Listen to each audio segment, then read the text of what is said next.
लग रहा है आप कांग्रेस का? देखिए, मैं कोई ज्योतिष नहीं जो उनका भविष्यवाणी करूं, लेकिन इतना जरूर कहता हूं कि जनता कांग्रेस को इस रूप में स्वीकार नहीं करेगी जब कांग्रेस देश के टुकड़े टुकड़े करने वाले, देश का नामो निशान मिटाने वालों को अपनी पार्टी में शामिल करा लेंगे। जब वो राम मंदिर पे बुलडोजर चलाने की बात करने वालों, सनातन धर्म को कुचलने वालों के साथ गठबंधन कर लेंगे। जब वो पाकिस्तान को समर्थन की बात करेंगे, वहाँ से लोगों को लाके मेडिकल असिस्टेंस दिलाने की बात करेंगे और उसके पीछे कहीं मिलिटेंट असिस्टेंस तो नहीं चलेगी कि मेडिकल असिस्टेंस की आड़ में कहीं मिलिटेंट तो नहीं आएंगे। क्या सोच है कांग्रेस की, ये भी समझना पड़ेगा। और अगर देश के साथ ऐसा होगा, जब क्योंकि कांग्रेस बार बार सैनिकों के शौर्य पर प्रश्न चिन्ह खड़ा करती रही, चाहे वो सर्जिकल स्ट्राइक थी, एयर स्ट्राइक थी, या फिर डोकलाम की घटना में जब कड़ा प्रहार भी किया हमने, हमारी सेना के जवानों ने चीन पर, तो अब राहुल गांधी बंद कमरे में चीन के डिप्लोमेट के साथ क्या गुफ्तगू कर रहे थे, क्या एग्रीमेंट साइन कर रहे थे। चीन गए तो क्या एग्रीमेंट साइन किया, करोड़ों रुपए राजीव गांधी फाउंडेशन में किस लिए कांग्रेस ने लिए, चीन के साथ क्या समझौता हुआ है, ये बताना चाहिए देश को। आप ये कहते हैं और प्रियंका गांधी मन से ये कहती है कि मेरी दादी ने शहादत दी, मेरे पिता ने शहादत दी और ये हमें गद्दार पुकारते हैं, ये हमारी शहादत को एकदम कमतर आंकते हैं। देखिए, यही तो प्रॉब्लम है इस परिवार की। इनके लिए परिवार प्रथम, पार्टी नेक्स्ट, नेशन लास्ट, यही अंतर है। इनके Gandhi family first, party next and nation last, ये अंतर है।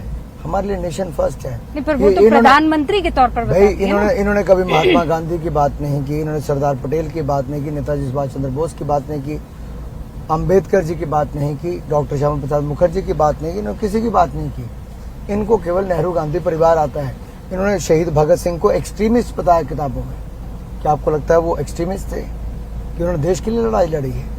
ये सोच दिखाती है कांग्रेस की, कैसे इन्होंने देश के जिन लोगों ने अपना बलिदान दिया उनका पत्ता साफ किया, उनको भुला दिया, उनका रिकॉर्ड पे कहीं नाम ही नहीं। इन्होंने केवल नेहरू गांधी परिवार को चमकाने का काम किया है।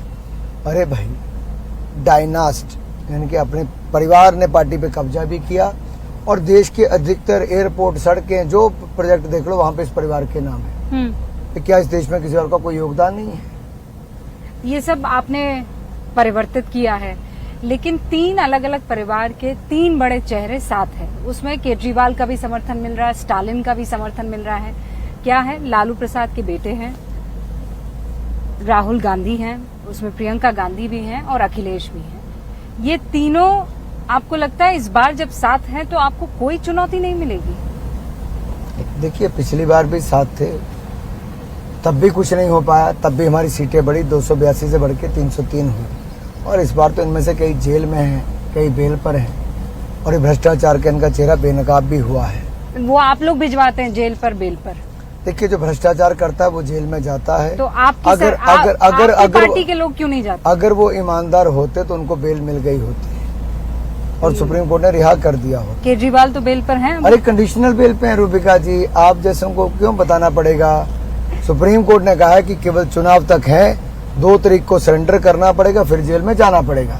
और भगवान तुम्हारे बहुत खुश होके कहा कि 2 तारीख को अरविंद केजरीवाल को जेल में जाना पड़ेगा, बहुत खुश थे। लेकिन बात यह है कि उनको कहा गया कि ना वो सीएम ऑफिस जाएंगे, ना फाइलें साइन करेंगे, ना शराब घोटाले वाले लोगों के साथ मिलेंगे। अच्छा, अरविंद केजरीवाल की पार्टी का भविष्य आप क्या देखते हैं? वो आरोप लगा रहे हैं कि आप उनकी पार्टी खत्म कर देना चाहते हैं क्योंकि वो सबसे बड़ा चैलेंज है। अपने आप ही खत्म होने को आ गई है। उनका शराब मंत्री जेल में, शिक्षा मंत्री जेल में, जेल मंत्री जेल में, उनका स्वास्थ्य मंत्री जेल में, उनका उप मुख्यमंत्री जेल में, उनका मुख्यमंत्री जेल में। अब बताओ बचा बाहर कौन? तो वो आपने किया जो है ना? बाहर बचे हैं उनके ऊपर लात घूसे चला रहे हैं राज्यसभा की महिला सांसद के ऊपर। अब कल्पना कीजिए क्या हालत कर दी इस पार्टी की। कहीं एक और घोटाले होते हैं, दूसरे लात घूसे चलते हैं। इंटरनल डेमोक्रेसी नहीं है पार्टी में, ये डिक्टेटरशिप है।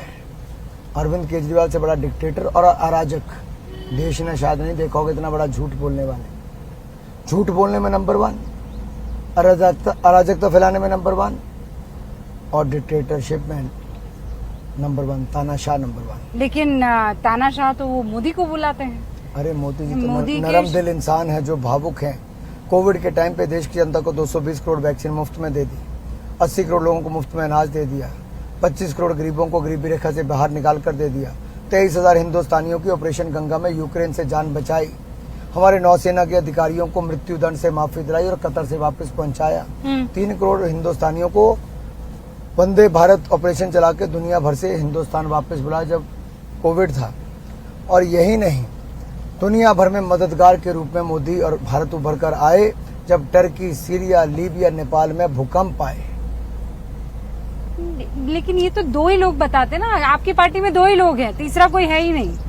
पहले है नरेंद्र मोदी और दूसरे अमित शाह, बाकी किसी से कोई पूछा ही नहीं जाता। ऐसा नहीं है जी, हमारी पार्टी में इंटरनल डेमोक्रेसी है, हमारा पार्लियामेंट्री बोर्ड है, बहुत बड़े बड़े नेता हैं, राज्यों के मुख्यमंत्री, सबसे बातचीत करके अलग अलग विषयों पर जहां जिससे बात करनी वो करना होता है। आपकी सरकार आई तो सबसे पहला काम आप क्या करेंगे? मोदी सरकार ने अगले 5 वर्षों में भारत को कहां लेकर जाना उसका भी रोड मैप बनाया है, और अगले 25 वर्षों में भारत को विकसित भारत कैसे बनाना इसका भी रोड मैप तैयार किया है। हमने चुनावों से पहले बहुत लंबी मीटिंग माननीय प्रधानमंत्री जी ने काउंसिल ऑफ मिनिस्टर्स की बुलाई, सभी सचिवों को बुलाया और पूरा दिन बैठ के 10 घंटे इसी पे काम किया मोदी सरकार ने, और डिपार्टमेंट्स को दे दिया है कि आप अपने अपने डिपार्टमेंट का इम्प्लीमेंटेशन का रोड मैप तैयार करें कि आप इसको इम्प्लीमेंट कैसे करेंगे। पहले 100 दिन में क्या करेगी मोदी सरकार ये भी तय कर लिया है, उसको इम्प्लीमेंट कैसे करेगी और 5 साल में क्या अचीव करेगी, क्या लक्ष्य निर्धारित किया और उनको प्राप्त कैसे करेगी ये भी तय कर लिया है। अच्छा, ये हमने पहली बार देखा कि कोई प्रधानमंत्री ऐसे होंगे जो चुनाव में जाते समय अगले 5 वर्षों में देश को कहां लेके जाना इसकी तैयारी कर रहे हैं। ये कॉन्फिडेंस लेवल भी है और ये प्लानिंग भी है, ये और कॉन्फिडेंस नहीं है, एग्जीक्यूशन भी परफेक्ट हो इसका लिए। देखिए, लास्ट माइल डिलीवरी के लिए मोदी सरकार जानी जाती है, टेक्नोलॉजी के उपयोग के लिए मोदी सरकार जानी जाती है। जनधन आधार मोबाइल को इस्तेमाल करके जनधन खाते और आधार और मोबाइल के माध्यम से हमने खाने वालों को खत्म कर दिया और सीधा खाते में पैसा डलवाया। 3 लाख करोड़ से ज्यादा हमने देश का बचाया रूबिका जी। 3 लाख करोड़ जी, 4.2 करोड़ फर्जी राशन कार्ड थे, 4.1 करोड़ फर्जी गैस कनेक्शन थे। हाँ। तो इन सबको बचाने का काम किया तो मोदी सरकार ने किया। इन खातों को अब खत्म कर दिया और पैसा देश का बचा लिया और गरीब के कल्याण पे लगा दिया। तो आप बता रहे हैं कि पूरा खाका आपका तैयार हो गया है, जब आप आएंगे तो आप क्या देश के लिए करने वाले हैं? निश्चित तौर पे हमारे मन में बहुत सीधा है, अगले 5 साल में दुनिया का तीसरी सबसे बड़ी अर्थव्यवस्था भारत को बनाएंगे और अगले 25 सालों में 2047 से पहले हम भारत को विकसित राष्ट्र बनाएंगे।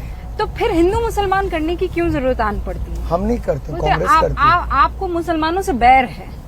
देखिए, अगर हमने पक्के मकान दिए, शौचालय दिए, रसोई गैस का सिलेंडर दिया और बाकी सुविधाएं दी तो किसको दी? हिंदू को भी दी, मुसलमान को भी दी। कभी ये नहीं पूछा कि तुम हिंदुओं के मुसलमान हो, सबको दिया है। और आप किसी से पूछिए, हमने किससे नहीं पूछा हिंदुओं के मुसलमान। कांग्रेस करती है कि एक का छीनेंगे दूसरे को देंगे, चाहे रिजर्वेशन है चाहे संपत्ति है। और पाकिस्तान का गुणगान करो, राम मंदिर पर बुलडोजर चलाने की बात करो, ये उस दिशा में कांग्रेस के बयान होते हैं कि वो एक खास समुदाय का वोट लें और बाकियों को नकार दें। अच्छा, ये राम का चूंकि आपने जिक्र किया, राम मंदिर का जिक्र किया, क्या आपको लगता है ये मुद्दा होगा? क्योंकि राम मंदिर ऐसा कोई मुद्दा नजर नहीं आ रहा है जमीन पर।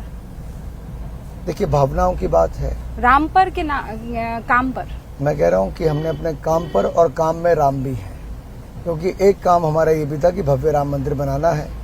हमें विपक्ष के लोग कहते थे कि बीजेपी वाले कहते हैं रामलला हम आएंगे, मंदिर वहीं बनाएंगे और तारीख नहीं बताएंगे। और जब बना दिया मंदिर, प्राण प्रतिष्ठा आ गई, तारीख बता दी, निमंत्रण भेज दिया, तब ये लोग आए नहीं। तब राम मंदिर से दूरी, राम से दूरी कि हम बुलडोजर चलाएंगे, बड़ा ताला लगवाएंगे।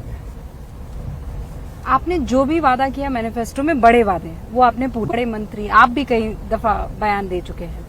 आप वाकई बहुत संजीदा हैं कि पाकिस्तान ऑक्यूपाइड कश्मीर को आप अपना हिस्सा बनाएंगे। क्या स्ट्रैटेजी है? कर भी पाएंगे? मैं आपके चैनल के माध्यम से, नेटवर्क टीवी 18 के माध्यम से मैं देश को बताना चाहता हूँ, पाक अधिकृत कश्मीर भारत का अभिन्न अंग है और अभिन्न अंग रहेगा। वो हमारा था और हमारा ही बनेगा। और इसके लिए पार्लियामेंट के दोनों हाउसेज ने रेजोल्यूशन पास किया। इसमें किसी के मन में कोई प्रश्न चिन्ह नहीं होना चाहिए और वो दिन दूर नहीं होगा रूबिका जी जब पाक अधिकृत कश्मीर फिर एक बार भारत का हिस्सा होगा। वहाँ पे जान आई, वहाँ पे व्यापार भी बढ़ा, वहाँ पे आतंकवाद, अलगाववाद और पथराबाजी पर रोक लगी। लोगों को पता चला कि धारा 370 35 से कितना बड़ा जुर्म कांग्रेस करके गई थी, और जो उस जुर्म को हटाने का काम मोदी सरकार ने किया। और एक बात मैं उसमें और कहूंगा, ये जो कहते हैं कि 370 वापस लाएंगे, कभी ये वापस सत्ता में नहीं आएंगे तो 370 वापस क्या लाएंगे? 45,000 लोगों की जान ली है 370 ने। मैं कश्मीर गई थी और इस बार वाकई बहुत बदलाव दिखा है। तो आप लोग चुनाव क्यों नहीं लड़े वहाँ पर? हम क्या लड़े ना, जम्मू में लड़े और कश्मीर में अभी हम जीतने की स्थिति में उस तरह से नहीं थे। तो हम वैसे भी देश की 550 सीटों पे चुनाव नहीं लड़ते हैं, लेकिन इतनी पे लड़ते हैं कि हम अपने पूर्ण बहुमत की सरकार बनाए। हम जम्मू की पिछली बार दोनों सीटों पे लड़े, दोनों जीती। 14 में लड़े तब भी दोनों जीती। हमने डीडीसी के चुनाव लड़े तब भी हमने अपने सारे डीडीसी जीते। हमने पंचायती राज के चुनाव करवाए, जो कभी पहले नहीं हुआ, हमने वो करके दिखाया है। आपसे खूब सारे सवाल पूछे हैं और आपने सारे सवालों का बेबाकी से जवाब दिया है। हमारे साथ जुड़ने के लिए अनुराग ठाकुर जी, आपका बहुत बहुत शुक्रिया। आपको खूब सारी शुभकामनाएं इन चुनावों की। आपका बहुत बहुत धन्यवाद।